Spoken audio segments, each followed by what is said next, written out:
So I want to look forward to what's to come more than what happened.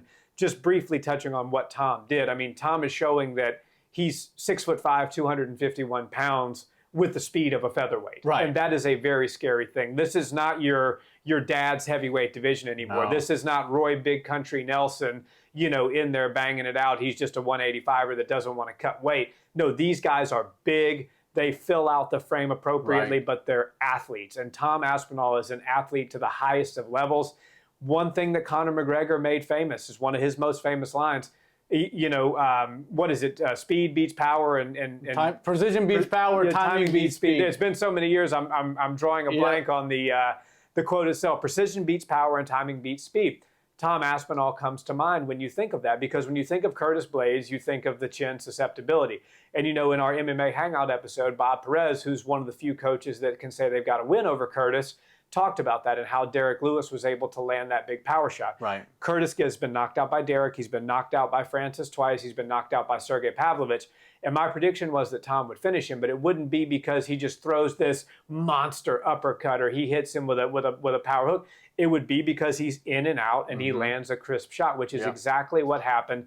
The follow-up was really good. Tom is a scary fighter for anybody, including Jon Jones. Yeah. I know that Jon is fighting Stipe, and I know that Stipe Miocic is arguably one of the best heavyweights of all time. I understand from a business perspective why Jon and the UFC are doing that fight. However, there's a lot of talk of Alex Pereira moving up, the triple champ status, all that. It's kind of hard to me after the performance that we saw last night to deny Tom Aspinall a shot at the undisputed title, whether it be Stipe pulling off the upset of all upsets or what we all think is going to happen. Jon Jones is going to get his hand raised. It's hard to have a guy who's winning, but not just winning, like knocking out top contenders. Defending in belts the first round, barely getting touched, defending belts. How do you allow him to just keep going down the road of interim and not go and get his crack at undisputed? So to me, as much as, and anybody who watches this channel knows that I am as big of a Poatan fan as there is out there. I have drank a gallon of the Alex Pereira Kool-Aid. But that said, we have to cool our jets just a little bit. Right. Got to give the big man his due. Tom Aspinall deserves to fight the GOAT. And I think that is a compelling matchup. And by the way, I don't subscribe to everything everybody's saying that Jon's not going to take that fight because he can't win that fight. I do believe Jon can win that fight. Yeah. Jon Jones can pull a win out of almost almost thin air. Jon Jones is one of the best, if not the best, mixed martial artists that the world has ever seen. So to say that Tom would walk through him, I think would be a mistake. To say that Tom can beat him, I 100% agree with that. But for sure, one thing I agree with 1,000% is that Tom should be given the chance. Yeah, I totally agree. And look, like you said, there wasn't that much time of a fight for us to break down, but we did get a lot, and we saw a lot. And when you're dealing with heavyweights, especially knockout artists, you kind of have to take what you can get because anything can happen. It's 3 pounds of pressure on the chin and somebody's going to sleep. And when you've got a guy like Tom Aspinall, who's a very precise striker, like you said, and precision beats timing, or precision beats power, timing beats speed. Now you mess up with the quote. Exactly. But he was showing a nice balance of precision and speed. And I think we were talking about it leading up to this fight. The biggest difference in Tom Aspinall's game as opposed to all the other heavyweights, likely all the heavyweights we've seen before. And then I think now we're going to see a new breed of body types at heavyweight, and Tom Aspinall is sort of leading the charge on that. Yeah. But I think Tom Aspinall went out there and there's something to be said for home court advantage. Some people see it as a disadvantage. When you've got guys like Tom Aspinall who know how to rise to the occasion, he's now the world champion. And look, whether there's interim written on it or not, if you're the more active champion in your division, and in a lot of people's eyes, you are the champion. Yeah. I think Tom Aspinall, there's a little bit of an asterisk next to him because it says interim, but at the same time, people are looking at these fights and these number one contenders that he's just smashing, like number one contenders for a title fight. And they're seeing Tom Aspinall go out there and beat him in the first round. He's still got his 100% finish rate. So I think Tom Aspinall is doing everything right, and I think he is 100% the future of the division. And it won't be too long before he's talked about as a heavyweight GOAT. I don't think he's going to surpass Jon as a GOAT ever.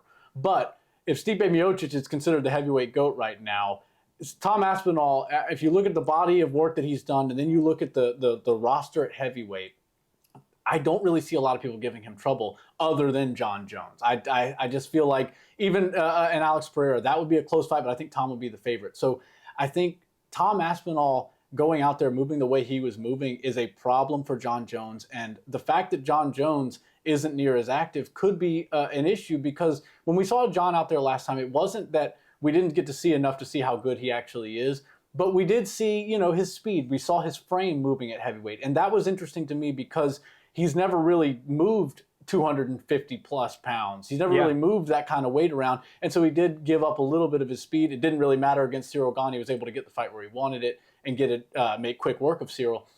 Tom Aspinall is a little bit different because I think Tom Aspinall's jiu-jitsu and his grappling all around is very high level. And I also think that Tom Aspinall has the speed advantage and a unique striking skill set that is more troublesome than Cyril Gane's would be for Jon Jones. Cyril Gane is a kickboxer in a lot of ways. He basically moves like a kickboxer, not really the Thai style, but he stands very straight up. And he doesn't tend to move in and out like Tom Aspinall does. Tom moves really well in the pocket, scores what he needs to score, keeps his eyes really sharp on what might be coming his way, knows how to defend, and then ultimately can get himself back out of there using his feet. We say it all the time. Hands get all the credit and feet do all the work. Tom Aspinall is a great example of that because he goes in there, he gets some great stuff done with his hands, and then he's right back out with his feet. He's moving around laterally. Yeah, very elusive. And then all it takes is one or two. And Curtis Blaydes, look, his striking looked pretty good in the short amount of time we saw it. He was landing a couple of things, and Tom Aspinall early on looked like he was admiring his work. Once you're in the pocket and you start scoring, it's hard to not look at it and be like, oh man, I just landed that pretty flush. And you kind of just sit there and look at it and like in amazement of yourself. But then something can come back your way. And Curtis Blaydes was able to make him pay for those a couple of times, which changed everything about Tom Aspinall's entries and his exits. And as soon as I noticed Curtis Blaydes start to catch on to what Tom was doing, Tom immediately flipped the game plan. And that's why you have to be able to adjust on the fly. You have to have a high fight IQ. You have to be an intelligent person. Tom Aspinall showed all of that last night.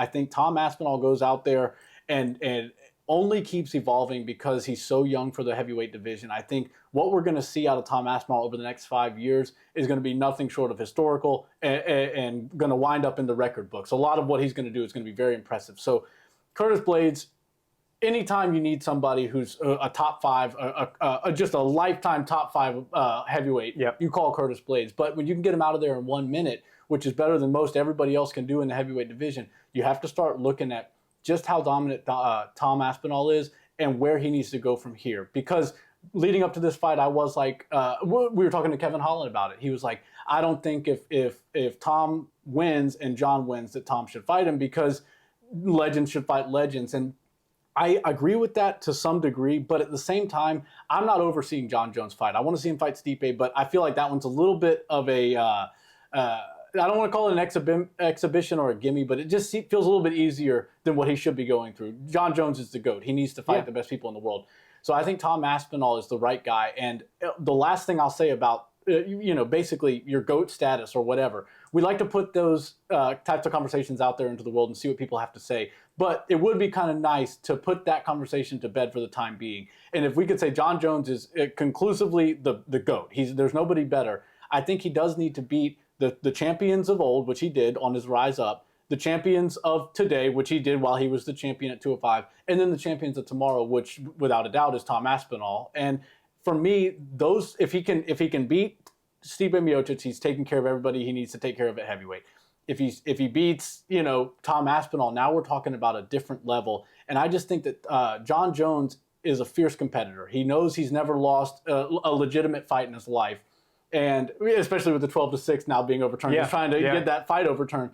So I think that Jon Jones, the competitor side of him is going to come back out. And I think we see Tom versus Jon sometime in the middle of 2025 because that's the fight that people want to see. I don't think Jon Jones is ready to retire yet. And I think Tom Aspinall is becoming the most undeniable number one contender out there, especially when he's got a strap on his waist. I wholeheartedly agree with everything you just said. Thank you. And I actually am not done seeing Jon fight either. I mean, if Jon says, look, I'm worth over $20 million, I'm calling it a career, I'm going to go enjoy my life with my family, that's fine. I wouldn't be mad at that. But Jon Jones, the truth of the matter is he just turned 37. Right. That's not that old for a heavyweight. He could have another 2 to 3 years at heavyweight if he would like to do that. For sure. Tom Aspinall is a future Hall of Famer. to grab an interim belt that young. And we'll just say, you know, obviously it's the interim, but as I think we all agree, Tom Aspinall is the active defending heavyweight champion. Right. So call it what you will, call it interim, call it undisputed, I don't care. Tom Aspinall is the heavyweight defending champion in my eyes. To be the heavyweight defending champion at such a young age, I think he's got a real career ahead of him. And I only think he's going to get better. And I think the Jon Jones fight is totally different than the Cyril Gane fight because, for Jon Jones, let me rephrase that. Cyril Gane for Jon Jones is way easier than Tom Aspinall would be because I think Tom can match him in the grappling. He might not have the wrestling pedigree, obviously does not have the JUCO, champion experience that Jon has, but he's very good at grappling. He's extraordinarily good at jiu-jitsu. So I think even if he did end up on his back, we could see some nice reversals. We could see some exchanges. He's a big body. He didn't have to spend 3 years bulking himself up to get to heavyweight. He's a natural heavyweight. So I think the fight's very intriguing. I hope that's what they make.